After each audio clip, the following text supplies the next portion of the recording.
خوش آمدید۔ آج ہمیں سورت قریش کے بارے میں ایک نقطۂ نظر پیش کرتا ہے۔ جی تو آئیے ذرا اس میں تفصیل سے جاتے ہیں، دیکھتے ہیں یہ ویڈیو کیا بتا رہی ہے اور اس سے کیا سبق ملتا ہے۔ ٹھیک ہے۔ بات شروع ہوتی ہے مکہ کے اس دور سے جب وہاں بھوک اور خوف کا راج تھا، مطلب لوگ بھوک سے مر رہے تھے جی، صورتحال بہت سنگین تھی۔ اور اپنے بتوں سے مدد مانگ رہے تھے جو ظاہر ہے کسی کام کی نہیں تھی۔ بالکل، قحط سالی تھی، لوگ بے حال تھے اور کوئی فوری حل نظر نہیں آ رہا تھا۔ ایک اجتماعی بے بسی تھی۔ صحیح۔ تو ایسے میں ہاشم جو کعبہ کے سردار تھے وہ ایک لمبے سفر سے خوراک لے کر آئے۔ جی، ہاشم بن عبد المناف۔ انہوں نے بھوکوں کو کھانا کھلایا، پیاسوں کو پانی پلایا۔ یہ تو بہت بڑا کام تھا، لیکن کیا یہ کافی تھا؟ یہ ایک اہم سوال ہے۔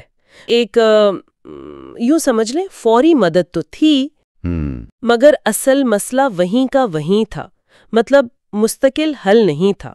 بھوک کے بادل تو اب بھی منڈلا رہے تھے۔ اچھا، تو یہ صرف وقتی حل تھا؟ بالکل، ایک پائیدار نظام کی ضرورت تھی، صرف کھانا بانٹ دینا کافی نہیں تھا۔ تو پھر مستقل حل کے لیے ہاشم نے کیا کیا؟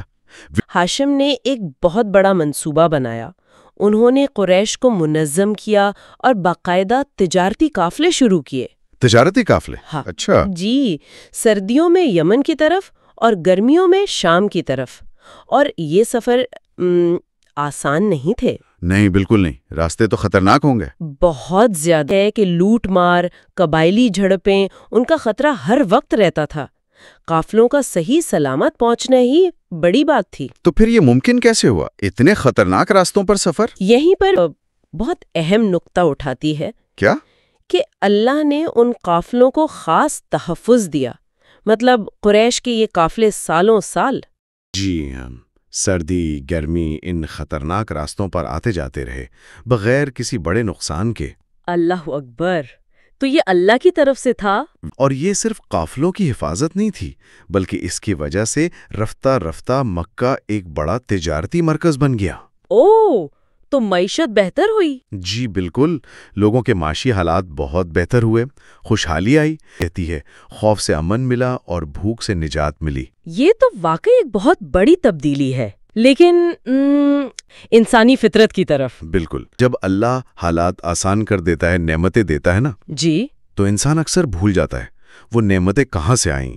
وہ مال جمع کرنے، دنیاوی کامیابی کے پیچھے بھاگنے لگتا ہے۔ لالچ اور ذخیرہ اندوزی۔ ہاں، لالچ، ذخیرہ اندوزی۔ لیکن دلچسپ بات یہ ہے کہ اس سب کے باوجود اسے حقیقی خوشی، وہ اطمینان نہیں ملتا۔ آج کل کی زندگی سے بھی کیا، یہ مجھے بڑا دلچسپ لگا۔ جی بالکل، وہ اس تاریخی بات کو آج سے جوڑتی ہے۔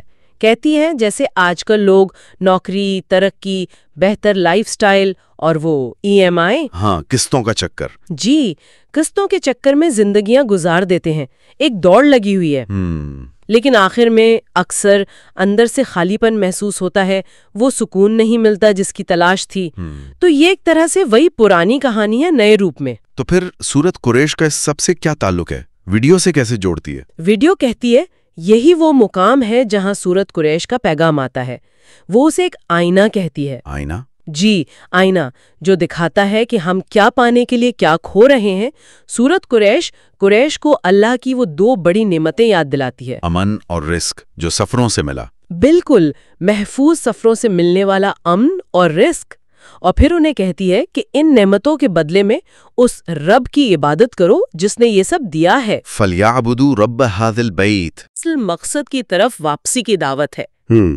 خلاصہ یہ ہوا کہ اس ویڈیو کلپ کا مرکزی پیغام یہ ہے کہ سورت قریش صرف ایک تاریخی قصہ نہیں، بالکل نہیں، بلکہ یہ ہر زمانے کے لیے ایک یاد دہانی ہے۔ جی، یہ اللہ کی نعمتوں، خاص طور پر امن اور رزق پر شکر ادا کرنے اور صرف اسی کی عبادت کرنے کی اہمیت بتاتی ہے۔ کہ حقیقی خوشحالی اور تحفظ اللہ کی بندگی اور شکر سے جڑا ہے۔ ایک سوال بھی تھا غور کرنے کے لیے۔ ہاں، وہ بڑا گہرا سوال تھا کہ انسان اپنی ساری دنیاوی بھاگ دوڑ، کامیابیوں، کوششوں کے باوجود آخر میں اکثر اندر سے خالی پن کیوں محسوس کرتا ہے؟ یہ سوال چھوڑا گیا ہے سوچنے کے لیے کہ اصل کامیابی، حقیقی سکون کہاں ہے، اور شاید جواب جو توبہ، شکر اور اللہ کی طرف لوٹنے میں ہے۔ بہت خوب۔ یہ